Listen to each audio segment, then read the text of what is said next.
Hello, everybody. Welcome to the Buckeye Weekly Podcast. I'm Tony Gerdeman here, as always, with Tom Orr. Tom. Oh, that was a pre-pause pause. How's it going? Tony, just to answer the unanswered question here, I'm expecting two people to contribute to this podcast. That may be giving you too much credit, but I'm trying to be upbeat this time of year and give you as much credit as I can. Boy, wow, Tom. But this is going to be a tough show for you, and I appreciate you being a hero, if not a warrior. All of this stuff to power through this show and give me credit at the outset.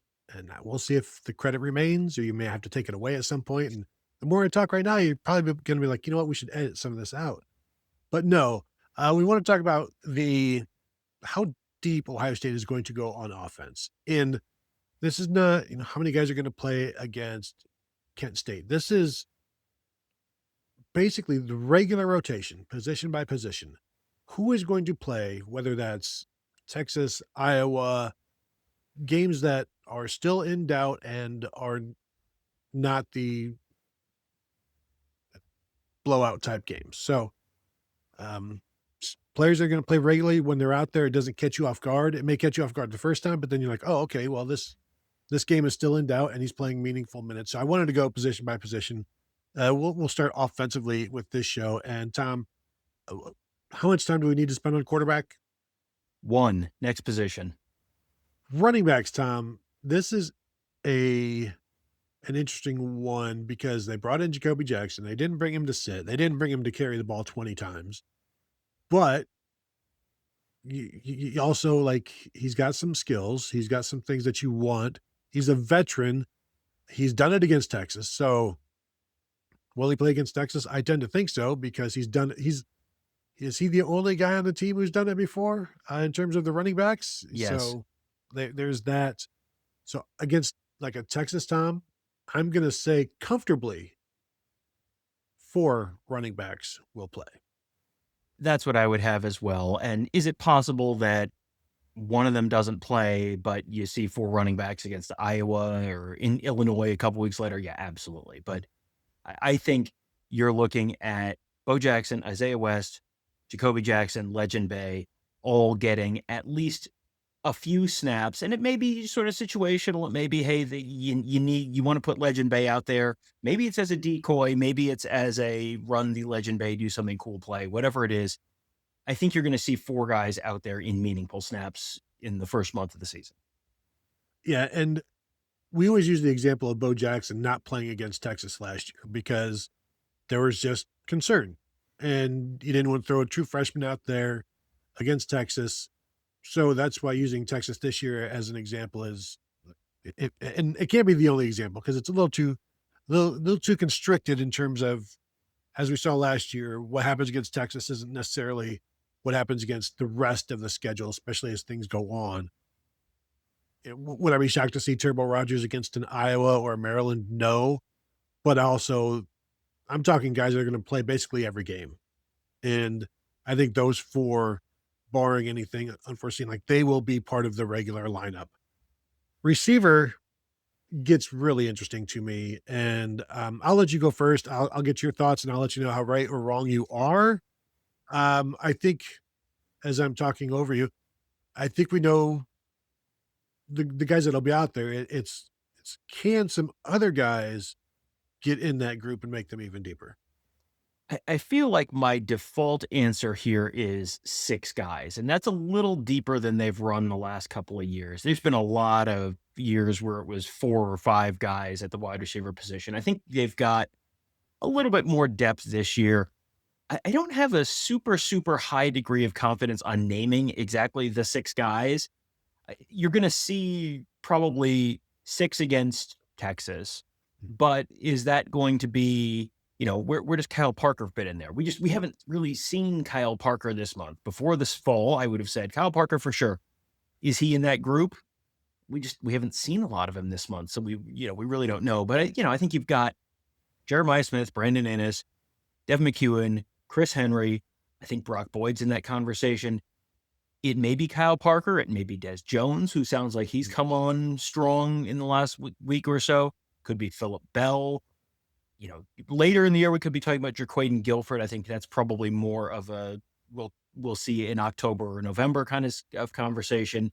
But I think you're going to see a rotation from Cortez Hankton that's going to end up around 6. But the specific names could vary a little bit week to week. You mentioned Jerquaden Guilford and the eventual rise that we could see from him. TJ Alford this past week mentioned him and said he's kind of got some Jameson Williams, Garrett Wilson stuff to him. And I'm like, wow, you quite the receiver aficionado for one. But also those are some pretty bold wide receiver names. But I mean, you watch the highlights and you can see where that's coming from. But yeah, I think he's going to be, wouldn't shock me if he's playing against Maryland or something like that. I think it's going to be 6 guys against Texas. And I think it's going to be the 4 veterans and then Chris Henry Jr. and Brock Boyd as guys that when they're out there, it's not a surprise. And you'll look and you'll see, like, you'll be on the field. Chuck and I will be up in the press box and basically just keeping an eye out, like, okay, who's out there now? And that's what we're going to be doing for every position, because the first game is going to be a little bit of a lie. The second game will be some really confined truth. And then beyond that, the truth will spread in terms of who plays and who doesn't. But if you're out there in this game, then you are in the rotation. So that's why I wanted to kind of go through this exercise. Tight ends, I think you're going to see Nate and like against Texas, Iowa, Oregon, you're going to see Nate Roberts. You're going to see Mason Williams. You're going to see Hunter Welcing. You're going to see Bennett Christian. And I mean, Max LeBlanc, from what we've seen, has had a good camp. But I think those 4, I'm comfortable saying, will be out there. Everybody that we've talked to in terms of the tight ends has said that this room is deeper than they were last year. We know back in 2024, they played 5 guys at any given time, whether that was Patrick Gerd or Patrick Gerd being the fullback type or whatever. They all had their roles, and I think this year they're going to have their roles as well. But they also, like, you got more guys that can do 2 things rather than just 3 guys that can do their one thing. So I think 4 at least. 4 is a pretty comfortable answer for me. I think 4 is the right answer. And this is a little like wide receiver where the 4 names might vary a little bit as the season goes along, but I think 4 is the correct number. And I think I would sort of start the year with the 4 names that you mentioned. And, maybe Max LeBlanc ends up earning a bigger role and that takes snaps away from someone else. You're not going to be able to play 5 tight ends, 20 snaps each. Like that's not going to happen. So it will probably be, I think Keenan Bailey's going to want to get as many of these guys on the field to do, the individual stuff that they're the best at as much as he possibly can. So yeah, I think 4 is a good number there for the tight end room. On the offensive line, ideally, if everything goes perfect against Texas, against whomever, 5 guys, that's all it's going to play. Now, if they go, actually, ideally would be 10, I guess, is what we should say. Ideally, the first team is out there for 3 quarters max against the Texas Longhorns. And then because Ohio State is up by so many points, you want to go ahead and get the reserves in there. But how many offensive linemen do you expect? We've seen the rotation at guard before. In any given game that is close, that is, say it's a matchup game, what are you expecting to see from the offensive line? I think you've got a possibility of 6 guys. I think they're going to be looking for ways to maybe get Josh Padilla out there. And maybe that's giving him a drive here and there, or maybe that's using him in that Bison package that they've shown before in short yardage. I feel like he is close enough to being ready to play that you're going to be looking for ways to get him on the field. And, we've talked about this on other shows before. Maybe that's just giving someone a rest for a drive. Maybe that's just giving him a chance to just, get up to speed on certain things. This may not be an every week thing, but I think he's close enough to being a starter that they're going to be looking for ways to work him in there. This is not the Jim Tressel era. The twos get a drive with the, in the second quarter. Like we're not talking about that, but I think this is close enough to a starting 5+1 that you'll probably see that. Does that maybe get like a Jake Cook on the field or something like that? Or, something, maybe it's possible. Gabe Van Sickle, someone like that. You may see them at times in this that kind of role as well. But I think right now, I'm kind of between 5 and 6 here with Josh Padilla kind of being the swing guy.